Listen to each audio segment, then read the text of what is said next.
నమస్తే ప్రేక్షకులకు దసరా శుభాకాంక్షలు।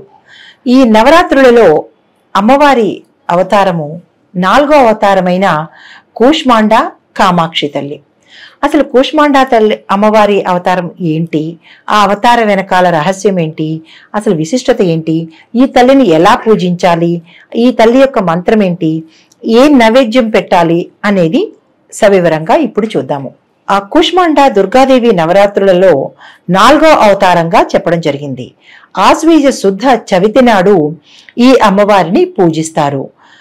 కు అంటే చిన్న అని, ఉష్మ అంటే శక్తి అని, అండ అంటే విశ్వము అని। కు ఉష్మ అండ కూష్మాండ తన శక్తితో ఈ విశ్వాన్ని సృష్టించింది అని అర్థం అన్నమాట। అయితే ఈ అమ్మవారిని పూజిస్తే ఏమేమి వస్తుంది అంటే ఆరోగ్యం, ఐశ్వర్యం, శక్తి లభిస్తాయని భక్తుల విశ్వాసం అన్నమాట।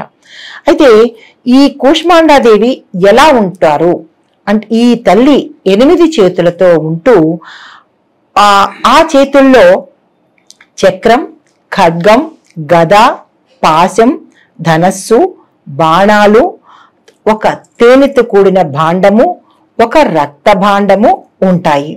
అయితే ఈ అమ్మవారి వాహనము పులి, సింహము।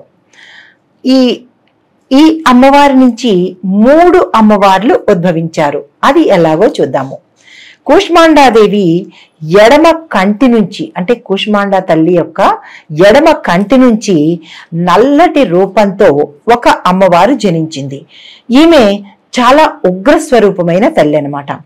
ఈ అమ్మవారికి 10 తలలు, 10 చేతులు, 10 కాళ్ళు, 30 కళ్ళు, 30 చేతివేళ్లు, 30 కాలివేళ్లు ఉన్నాయి।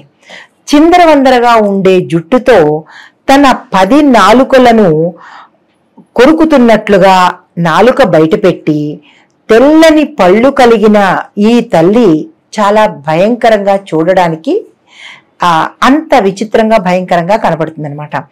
అయితే ఈమె ఎక్కడ కూర్చుంటుందంట, మండుతున్న చితి మీద ఈ తల్లి ఆసనం అన్నమాట।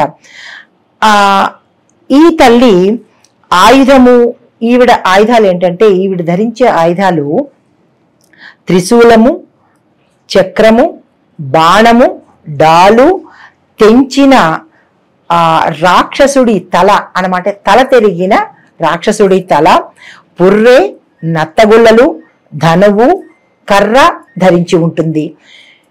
ఈవిడని కాళీ అమ్మవారు అని పిలుస్తారు। ఎందుకు అంటే కాళీ అంటే నల్లని అని అర్థం అన్నమాట। అయితే ఈ కూష్మాండాదేవి ఈమెను మహాకాళీగా పేరు పెట్టింది। అంటే ఈ కూష్మాండాదేవి తల్లి ఎడమ కంటి నుంచి వచ్చిన ఈ తల్లి పేరు మహాకాళి అన్నమాట। కుడి కంటి నుంచి మరొక తల్లి విచిత్రమైన ఉగ్రమైన ఒక స్త్రీ ఉద్భవించింది। ఆమె బంగారు వర్ణంలో ఉన్న ఈ అమ్మవారు 18 చేతులతో ఉంది। ఈమె కాషాయ రంగు వస్త్రాలు ధరించి కవచము, కిరీటము ధరించి ఉంది। చేతుల్లో గొడ్డలి, త్రిశూలము, చక్రము, గద, పిడుగు, బాణము, ఖడ్గము, కమలము, జపమాల, నత్తగుళ్ళ, ఘంట, ఉచ్చు, బల్లెము, కొరడ, ధనువు, డాలు, మధుకలశము, నీటి పాత్రలు పట్టుకొని ఉంటుంది। అయితే కమలం మీద కూర్చున్న ఈ అమ్మవారు మధువుని తాగి గట్టిగా గర్జించిందంట। ఇలా ఉన్న ఈ అమ్మవారికి కూష్మాండాదేవి మహాలక్ష్మి అని నామకరణం చేసింది। మరొక అమ్మవారు కూడా ఉద్భవించింది, ఆవిడ మహాసరస్వతీట। కూష్మాండాదేవి కుడి కంటిలో నుండి వచ్చిన కాంతి నుంచి శాంతమూర్తి అయిన తల్లి ఉద్భవించింది। తెల్లటి శరీర ఛాయ కలిగిన ఒక స్త్రీ ఉద్భవించింది అనమాట। తెల్లటి బట్టలు కట్టుకొని తలపై చంద్రుడి అంటే నెలవంకను పెట్టుకొని ఆమెకు 8 చేతులతో వాటిలో త్రిశూలము, చక్రము, చిన్న ఢమరుకము, నత్తగుళ్ళ, గంట, విల్లు, నాగలి ఉన్నాయి। ఈమె ముఖం చంద్రబింబంలాగా వెలిగిపోతూ ముత్యాల నగలు అలంకరించుకున్న ఈమె రత్నాలతో చేసిన సింహాసనం మీద ఆసీనురాలై కూర్చునుంటుంది. కూష్మాండాదేవి ఈమెకు మహాసరస్వతి అని పేరు పెట్టిందనమాట. అంటే మహాకాళి, మహాలక్ష్మి, మహాసరస్వతి కూష్మాండాదేవి తల్లి శరీరం నుంచి ఉద్భవించారు. అయితే మరొక శక్తి కూడా ఉద్భవించింది. కూష్మాండాదేవి దృష్టి మహాకాళి మీద పడగానే ఆమె నుండి ఒక స్త్రీ పురుషుడు పుట్టుకొచ్చారు. అంటే ఈ కూష్మాండాదేవి చరిత్ర చాలా విశిష్టమైనది. ఆమె కుడి కంటి నుంచి ఒకరు, ఎడమ కంటి నుంచి ఒకరు, ఆవిడ మూడో కంటి నుంచి ఒకరు, ఆ మళ్ళా ఎడమ కంటి నుంచి తేజస్సు నుంచి మహాశక్తి పుట్టిందనమాట. అయితే ఆ మహాకాళి అవతారమైన ఆ తల్లి మీద తేజస్సు పడగానే ఒక స్త్రీ, ఒక పురుషుడు ఉద్భవించారు. పురుషుడికి 5 ముఖాలుగాను 15 కళ్ళు, 10 చేతులు ఉన్నాయి. అతని యొక్క చర్మము పులి చర్మంలాగా ఉందిట. అయితే అతని మెడ చుట్టూ ఒక పాము కూడా ఉంది. తలపై చంద్రుని బింబం ధరించి ఉన్నాడు ఆ పురుషుడు.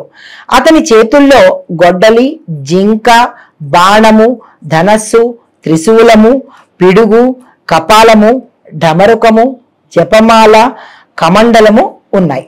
కూష్మాండాదేవి అతనికి శివుడు అని నామకరణం చేసింది. మహాకాళి శరీరం నుంచి పుట్టిన స్త్రీ ఎలా ఉంది, పురుషుడు ఇలా ఉన్నాడు. మరి స్త్రీ ఎలా ఉంది అంటే 4 చేతులతో తెల్లగా శరీరఛాయ కలిగి జపమాల, పుస్తకము, కమలము చేత్తో పట్టుకుని ఉన్నది.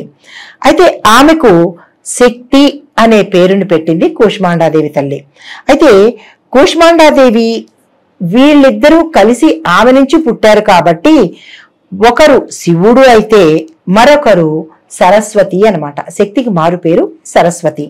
వీరిద్దరూ అన్నా చెల్లెళ్ళుగా పిలువబడుతున్నారు. అయితే మరొక విశేషం ఏంటంటే బ్రహ్మ, లక్ష్మి వీళ్ళిద్దరూ అన్నా చెల్లెళ్ళు. కూష్మాండాదేవి మహాలక్ష్మిని, అంటే ఈవిడ కాళీ రూపం చూస్తే కాళికా అమ్మవారిని చూసినప్పుడు శివుడు, సరస్వతి ఉద్భవించారు. వారిద్దరూ అన్నా చెల్లెళ్ళు. ఇప్పుడు ఈవిడ మహాలక్ష్మిని చూసినప్పుడు ఇద్దరు పుట్టారు. ఒకరు పురుషుడు, ఒకరు స్త్రీ అన్నమాట. వాళ్ళు ఎలా ఉన్నారు అంటే పురుషుడు 4 ముఖాలతో 4 చేతులతో ఎరుపు రంగు శరీర ఛాయతో కాషాయ రంగు వస్త్రం ధరించి ఉన్నాడు.